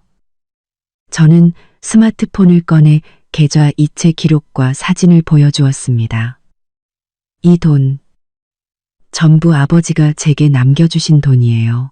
김민준 씨가 제 돈으로 최윤아에게 집 사주고 아이 키웠는데 이제 와서 저랑 재산을 나누겠다고요? 박순자 여사님, 너무 과하신 거 아니에요? 박순자 여사는 제 스마트폰에 담긴 증거들을 보고 얼굴이 하얗게 질렸습니다. 그녀는 서둘러 김민준의 손을 잡으며 말했습니다. 민준아, 봐라. 제가 처음부터 증거를 다 모아놨잖아. 너랑 이혼해서 재산 뺏으려고 작정한 거야. 너 속으면 안 돼. 김민준은 저를 보고 또 박순자 여사를 보며 망설이는 표정을 지었습니다. 한참 후에야 그는 말했습니다. 어머니, 수진이 말이 맞아요. 제가 수진이 돈으로 최윤아에게 집 사준 거 맞아요. 제가 수진이에게 잘못했어요. 이혼하는 게 마땅해요. 박순자 여사는 김민준이 그렇게 말할 줄은 몰랐던 모양입니다. 그녀는 온몸을 부들부들 떨며 소리쳤습니다. 너 이 불효 자식. 내가 널 어떻게 키웠는데 네가 쟤랑 이혼하면 난 더 이상 널 아들로 생각하지 않을 거야. 김민주는 고개를 숙이고 아무 말도 하지 않았지만 더 이상 망설이지 않고 저를 따라 구청으로 들어갔습니다. 박순자 여사는 뒤에서 울고 소리쳤지만 우리는 뒤돌아보지 않았습니다. 덩동 덩덕고 덩덕고 덩덕 이혼 서류를 접수할 때 직원이 우리를 보며 몇 마디 조언을 했습니다. 부부 사이에 무슨 일이든 잘 상의해서 해결하세요. 쉽게 이혼하지 마시고요. 저는 아무 말도 하지 않았고 김민준도 그저 고개를 저을 뿐이었습니다. 곧 이혼 절차가 끝났습니다. 저는 이혼 서류를 손에 들고도 생각보다 슬프지 않았습니다. 오히려 마음이 편안해졌습니다. 구청을 나서자 김민준이 저를 보며 말했습니다. 수진아, 앞으로 무슨 도움이 필요하면 언제든지 나한테 전화해. 저는 고개를 끄덕이고 아무 말 없이 몸을 돌려 떠났습니다. 몇 걸음 걷지 않았을 때 스마트폰이 울렸습니다. 강 실장님이었습니다. 수진 아가씨, 큰일 났습니다.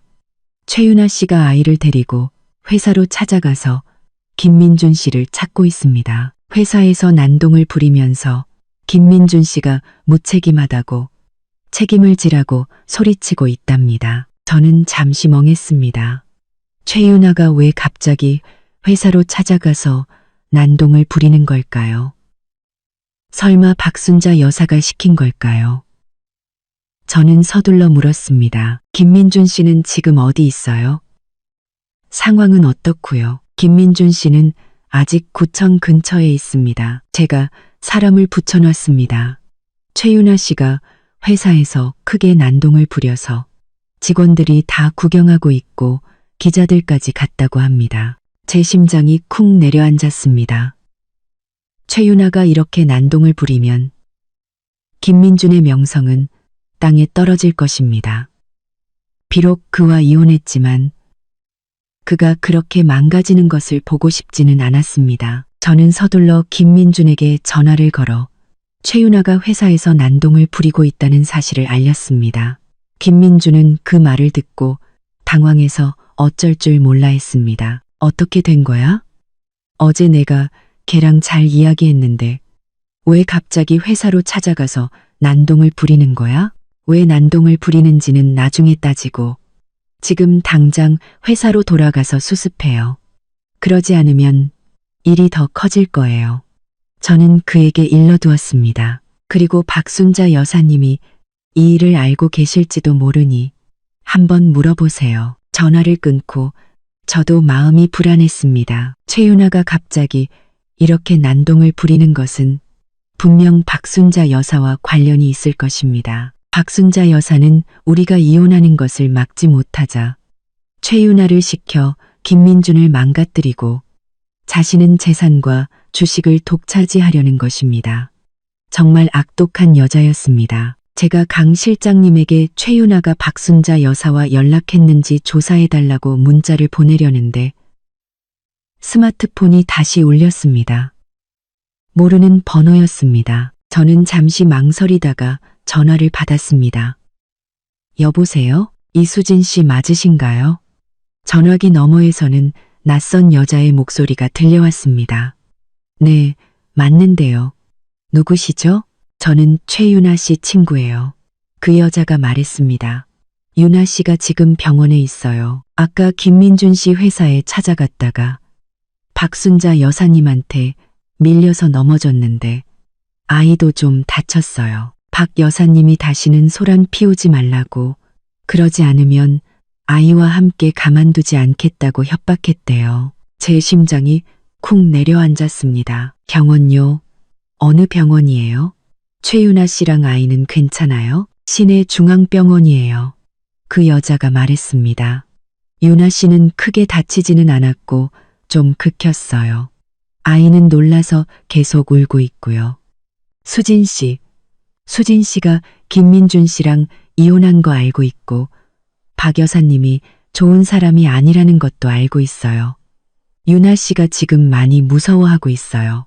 수진 씨를 만나서 박 여사님의 모든 것을 다 털어놓고 싶어 해요. 제발 도와달라고요. 저는 잠시 망설였습니다. 최윤아는 제 가정을 파탄낸 여자입니다. 하지만 지금 그녀는 박순자 여사에게 괴롭힘을 당하고 아이까지 다쳤습니다. 모른 척하자니 마음이 편치 않았습니다. 그리고 그녀가 박순자 여사의 증거를 가지고 있을지도 모른다는 생각이 들었습니다. 그것은 저에게 매우 중요한 것이었습니다. 저는 심호흡을 하고 말했습니다. 알겠습니다. 지금 바로 시내 중앙병원으로 갈게요. 최윤아 씨에게 거기서 기다리라고 전해주세요. 전화를 끊고 저는 서둘러 택시를 잡아 시내 중앙병원으로 향했습니다. 가는 길에 강 실장님에게 문자를 보내 그도 병원으로 와달라고 그리고 최윤아의 말이 사실인지 확인해달라고 부탁했습니다. 근정고를 이것이 또 다른 함정일 수도 있다는 것을 알았지만 저는 가야만 했습니다. 박순자 여사의 증거를 찾기 위해 그리고 모든 진실을 밝히기 위해서 말입니다. 택시를 타고 시내 중앙병원으로 가는 동안 마음이 계속 불안했습니다. 최윤아 친구의 갑작스러운 전화, 박순자 여사에게 밀려 넘어졌다는 이야기, 그리고 저를 만나 모든 것을 폭로하겠다는 말까지 모든 것이 너무나도 우연처럼 느껴졌습니다. 마치 누군가 일부러 꾸며놓은 것처럼요. 하지만 사실이든 거짓이든 직접 확인해야만 했습니다. 만약 최윤아가 정말 박순자 여사의 증거를 가지고 있다면 그녀의 모든 음모를 밝혀낼 수 있을 테니까요. 병원 입구에 도착하자마자 길가에서 저를 기다리고 있는 강 실장님이 보였습니다. 그는 검은색 재킷에 야구 모자를 눌러쓰고 있었습니다. 저를 보자마자 그는 다가와 말했습니다. 그는 검은색 재킷에 야구 모자를 눌러쓰고 있었습니다. 아가씨, 간호사에게 물어보니 최윤아 씨는 3층 소아과 병실에 있다고 합니다. 아이는 좀 놀랐을 뿐 크게 다치지는 않았다고 합니다. 최윤아 씨는 팔에 찰과상을 좀 입었고요. 박순자 여사님은요? 저는 서둘러 물었습니다. 아직 병원에 있나요? 강 실장님은 고개를 저었습니다. 아니요. 최윤아 씨를 밀고 바로 도망쳤다고 합니다. 간호사가 택시를 타고 가는 것을 봤다고 해서 그 택시의 행방을 추적하고 있습니다. 곧 소식이 있을 겁니다. 저는 안도의 한숨을 쉬었습니다. 박순자 여사가 없으니 최윤아를 만나는 것이 훨씬 안전할 것입니다. 저와 강 실장님은 함께 3층으로 올라가 소아과 병실을 찾았습니다. 병실에는 최윤아 혼자 아이를 안고 있었습니다. 아이는 아직도 작게 울고 있었고 최윤아의 눈은 빨갛게 충혈되어 있었습니다. 무척이나 서러워 보였죠. 발소리를 듣고 고개를 든 최윤아는 저를 보고는 잠시 멈칫하더니 이내 고개를 숙이고 작은 목소리로 말했습니다. 수진 씨, 오셨네요. 저는 병상 옆으로 다가가 그녀의 품에 안긴 아이를 보았습니다. 동그랗고 통통한 아이는 눈을 감고 있었지만 눈가에는 눈물이 맺혀 있었습니다. 참으로 안쓰러웠죠. 저는 의자를 끌어다 앉으며 물었습니다. 아이는 괜찮아요? 의사 선생님은 뭐라고 하세요? 의사 선생님이 괜찮다고 하셨어요. 그냥 좀 놀랐다고. 최윤아는 눈물을 닦으며 말했습니다. 수진 씨, 죄송해요. 예전에 제가 잘못했어요. 수진 씨와 민준 씨의 가정을 파탄내지 말았어야 했는데 지난 이야기는 그만해요. 저는 그녀의 말을 끊었습니다. 솔직하게 말해줘요. 박순자 여사님이 왜 당신을 밀었어요? 당신에게 무슨 말을 했어요? 최윤아는 심호흡을 하고 아이를 안은 손에 힘을 주었습니다. 사실 제가 민준 씨랑 사귄 건 처음부터 박순자 여사님이 꾸민 일이었어요. 제 심장이 쿵 내려앉았습니다. 역시 제 짐작이 맞았습니다. 강 실장님은 옆에서 녹음기를 꺼내 조용히 녹음 버튼을 눌렀습니다. 2년 전 제가 막 시골에서 올라와 마트에서 계산원으로 일하고 있었어요. 박 여사님이 자주 장을 보러 오셔서 저랑 친해졌죠. 어느 날 그분이 제게 아들 김민준이 결혼 생활이 불행하고 아내가 아이를 낳지 못해서 김 씨 집안의 대를 이을 아이를 낳아줄 착한 여자를 찾고 있다고 하셨어요. 만약 제가 동의하면 매달 100만 원씩 생활비를 주고 아이를 낳으면 2억 원을 주겠다고 하셨어요. 최윤아의 목소리는 점점 작아졌습니다. 그때 저희 집이 너무 가난했고 어머니가 병원에 입원해 계셔서 돈이 급했어요. 그래서 제가 그만 그 제안을 받아들였어요. 저는 주먹을 꽉 쥐었습니다. 박순자 여사는 처음부터 모든 것을 계획했던 것입니다. 돈으로 최윤아를 유혹해 대리모로 삼고 김민준에게는 모든 것을 숨긴 채 말입니다. 그 후로 그분은 저랑 민준 씨를 만나게 해주셨어요. 최윤아가 말을 이었습니다. 민준 씨는 이 사실을 모르니 그냥 연애하는 척하다가 아이를 낳고 나서 진실을 말하라고 하셨어요. 처음에는 싫다고 했지만 박 여사님이 만약 그렇게 하지 않으면 한 푼도 줄 수 없다고 협박하셨어요. 저는 어쩔 수 없이 그분의 말을 따를 수밖에 없었어요. 그럼 아이 출생증명서에 김영철 씨 이름을 쓴 것도 박순자 여사님이 시킨 건가요? 제가 서둘러 물었습니다. 최윤아는 고개를 끄덕이며 또다시 눈물을 흘렸습니다. 그분이 강요하셨어요. 아이가 태어나기 전에 그분이 저를 찾아와서 아이 아버지를 반드시 김영철, 그러니까 민준 씨의 돌아가신 아버지 이름으로 써야 한다고 하셨어요. 그렇게 해야 아이가 합법적으로 김 씨 집안의 재산을 상속받을 수 있다고요. 제가 반대하자 그분은 만약 그렇게 하지 않으면 제 어머니를 병원에서 빼내서 다시는 못 만나게 하겠다고 협박하셨어요. 저는 어쩔 수 없이 그분의 말을 따를 수밖에 없었어요. 이 말을 듣고 나니 분노와 증오가 치밀어 올랐습니다. 박순자 여사는 재산을 위해 돌아가신 남편까지 이용하고 최윤아 모자를 협박했던 것입니다. 정말 악독하기 짝이 없었습니다. 그럼 오늘 왜 김민준 씨 회사에 찾아가서 난동을 부린 거예요? 제가 물었습니다. 박순자 여사님이 시킨 건가요? 최윤아는 고개를 저었습니다.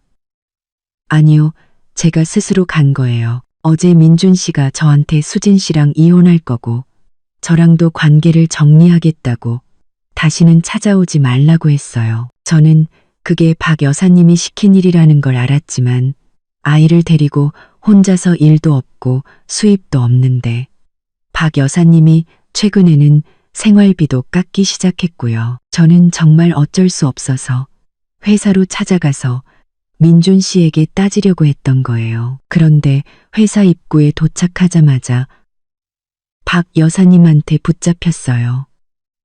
최윤아는 흐느끼며 말했습니다. 그분이 저를 보고 분수를 모르고 날뛴다고 욕하고 만약 민준 씨의 명예를 훼손하면 아이와 함께 가만두지 않겠다고 협박하셨어요. 제가 그분이랑 말다툼을 좀 했는데 그분이 저를 밀어서 제가 땅에 넘어지고 아이도 놀라서 울기 시작했어요. 최윤아는 더 이상 말을 잇지 못하고 울기 시작했습니다.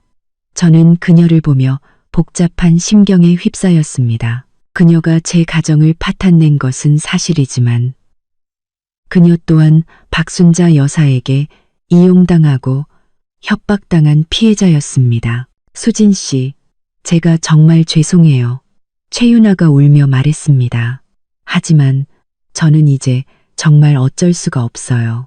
박 여사님이 제 어머니의 입원 서류를 가지고 있고 제 생활비도 통제하고 있어요. 제가 그분의 말을 듣지 않으면 제 어머니를 해칠 거예요. 수진 씨가 그분을 조사하고 있다는 말을 들었어요. 제발 저 좀 도와주세요. 그분에게서 벗어날 수만 있다면 뭐든지 할게요. 경찰서에 가서 증언할 수도 있어요. 저는 그녀의 진심 어린 눈빛을 보고 옆에 있는 강 실장님을 쳐다보았습니다. 강 실장님은 저를 향해 고개를 끄덕이며 그녀를 믿어도 된다는 신호를 보냈습니다. 저는 심호흡을 하고 말했습니다. 알겠어요. 도와줄게요. 하지만 솔직하게 말해줘야 해요. 박순자 여사님이 당신에게 아이를 낳으라고 하고 출생증명서를 조작한 것 외에 다른 일은 없었나요? 예를 들면 그분이 숨겨둔 8억 원의 예금이나 저를 해치려던 일이요. 최윤아는 잠시 생각하더니 갑자기 말했습니다. 아, 맞아요. 박 여사님이 누구랑 통화하면서 갈색병에 든 약으로 당신을 사라지게 만들 거라고 말하는 걸 들었어요. 당신이 없어지면 당신 명의의 주식이 전부 김 씨 집안의 것이 될 거라고요. 그리고 그분이 매달 제게 보내주는 돈도 그 비밀 계좌에서 인출한 거라고 하셨어요. 그 돈은 김영철 씨가 남겨준 노후 자금이라 아무도 건드릴 수 없다고 하셨어요. 갈색병. 역시 그라목손이었습니다. 저는 서둘러 스마트폰을 꺼내 이전에 찍어둔 갈색병 사진을 보여주었습니다. 이 병 맞아요? 최윤아는 사진을 보자마자 고개를 끄덕였습니다. 네, 맞아요. 박 여사님 집에서 한 번 봤어요. 옷장 가장 깊숙한 서랍에 숨겨두셨어요. 만약 제가 이 사실을 발설하면 저를 죽이겠다고 협박하셨어요. 이제야 박순자 여사가 저를 해치려 했다는 직접적인 증거가 확보되었습니다. 강 실장님은 옆에서 녹음기를 챙기고 저를 향해 오케이 사인을 보냈습니다. 바로 그때 제 스마트폰이 울렸습니다. 경찰서에서 온 전화였습니다. 여보세요? 경찰관님, 무슨 일이시죠? 이수진 씨, 저희가 박순자 씨의 행방을 파악했습니다. 경찰관의 목소리는 무척 심각했습니다. 그녀가 방금 농약 가게에서 그라목손 한 병을 사서 지금 이수진 씨 댁으로 향하고 있습니다. 지금 어디 계신가요? 댁에 누가 있나요? 제 심장이 쿵 내려앉았습니다. 박순자 여사가 또 그라목손을 사서 우리 집으로 가고 있다니. 저는 서둘러 말했습니다. 저는 시내 중앙병원에 있고 집에는 아무도 없어요. 경찰관님, 제발 저희 집으로 빨리 가주세요. 절대 그분이 집에 들어가지 못하게 막아주세요. 저희가 이미 출동했습니다. 너무 걱정 마시고 안전에 유의하세요. 경찰관이 말했습니다. 그리고 박순자 씨의 살인미수, 불법 재산 이전 혐의에 대해 이수진 씨의 진술이 필요합니다. 경찰서로 와주실 수 있나요? 네, 지금 바로 가겠습니다. 전화를 끊고 저는 최윤아에게 말했습니다. 박순자 여사님이 또 그라목손을 사서 우리 집으로 갔대요. 경찰이 이미 출동했으니 괜찮을 거예요. 지금 당장 저랑 경찰서로 가서 아는 걸 전부 진술해야 해요. 그래야 당신과 아이를 보호할 수 있어요. 최윤아는 고개를 끄덕이고 서둘러 아이를 안고 침대에서 내려왔습니다. 저는 강 실장님에게 최윤아를 먼저 경찰서로 데려다 달라고 부탁하고 저는 택시를 타고 집으로 가 상황을 확인하기로 했습니다. 경찰이 출동했지만 그래도 마음이 놓이지 않았습니다. 박순자 여사가 또 무슨 짓을 할지 모른다는 불안감 때문이었습니다. 집으로 가는 택시 안에서 마음이 계속 불안했습니다. 박순자 여사는 이제 모든 것이 탈로 났다는 것을 알았을 것입니다. 궁지에 몰린 쥐가 고양이를 물듯 그녀가 더 미친 짓을 할지도 모른다는 생각이 들었습니다. 아파트 단지 입구에 도착하자 경찰차 몇 대가 주차되어 있었고 경찰관 몇 명이 단지 안을 순찰하고 있었습니다. 저는 서둘러 차에서 내려가는 경찰관에게 다가가 말했습니다. 경찰관님, 저 이수진입니다. 저희 집은 괜찮나요? 박순자 여사님은 잡았나요? 경찰관은 고개를 끄덕였습니다. 네, 잡았습니다. 댁 현관문 앞에서요. 그라목손을 꺼내 문을 따려던 순간 저희에게 제압당했습니다. 그녀의 몸에서 이수진 씨의 주식 양도 계약서도 발견되었습니다. 서명을 강요하려던 모양입니다. 그녀의 몸에서 이수진 씨의 주식 양도 계약서도. 저는 안도의 한숨을 쉬었습니다. 가슴을 짓누르던 돌덩이가 드디어 내려앉는 것 같았습니다. 박순자 여사가 잡혔고 증거도 확보되었으니 이제 더 이상 그녀가 저를 해칠 수 없을 것입니다. 경찰관들이 박순자 여사를 연행해 나왔습니다. 그녀는 수갑을 차고 머리가 헝클어진 채 저를 보자 눈을 부릅뜨고 아크네나게 소리쳤습니다. 이수진, 내가 이겼다고 생각하지 마. 내가 감옥에 가더라도 널 가만두지 않을 거야. 저는 그녀를 보며 조금도 두려워하지 않았습니다. 박순자 여사님, 그렇게 많은 나쁜 짓을 저질렀으니 감옥에 가는 건 당연한 거예요. 걱정 마세요. 제가 민준 씨 잘 돌보고 최윤아 씨와 아이도 도울 테니 더 이상 그들을 해치지 못할 거예요. 박순자 여사는 더 욕을 하려 했지만 경찰관에게 제지당하고 경찰차에 태워졌습니다. 경찰차가 떠나는 것을 보며 저는 마음이 편안해지는 것을 느꼈습니다. 길고 길었던 전쟁이 드디어 끝나는 것 같았습니다. 그때 강 실장님에게서 문자가 왔습니다. 최윤아 씨가 경찰서에서 모든 것을 진술했고 경찰이 최윤아 씨가 제공한 단서를 바탕으로 박순자 여사가 숨겨둔 8억 원의 예금 계좌를 찾아냈다고 했습니다. 저는 그에게 고생하셨습니다라고 답장을 보내고 천천히 집으로 향했습니다. 집에 도착해 문을 열자 집안은 제가 떠날 때와 똑같았지만 제 마음은 완전히 달라져 있었습니다. 예전에는 이 집이 차갑고 계산적인 공간으로 느껴졌지만 이제는 편안하게 느껴졌습니다. 제가 드디어 제 자신을 지키고 진실을 밝혀냈기 때문입니다. 저는 베란다로 나가 창밖의 햇살을 보며 심호흡을 했습니다. 이 결혼 생활이 제게 깊은 상처를 남겼지만 동시에 저를 성장하게 했습니다. 앞으로의 길이 아직 길고 험난할지라도 저는 더 이상 두려워하지 않을 것입니다. 제 모든 것을 지키며 제 삶을 잘 살아갈 것입니다.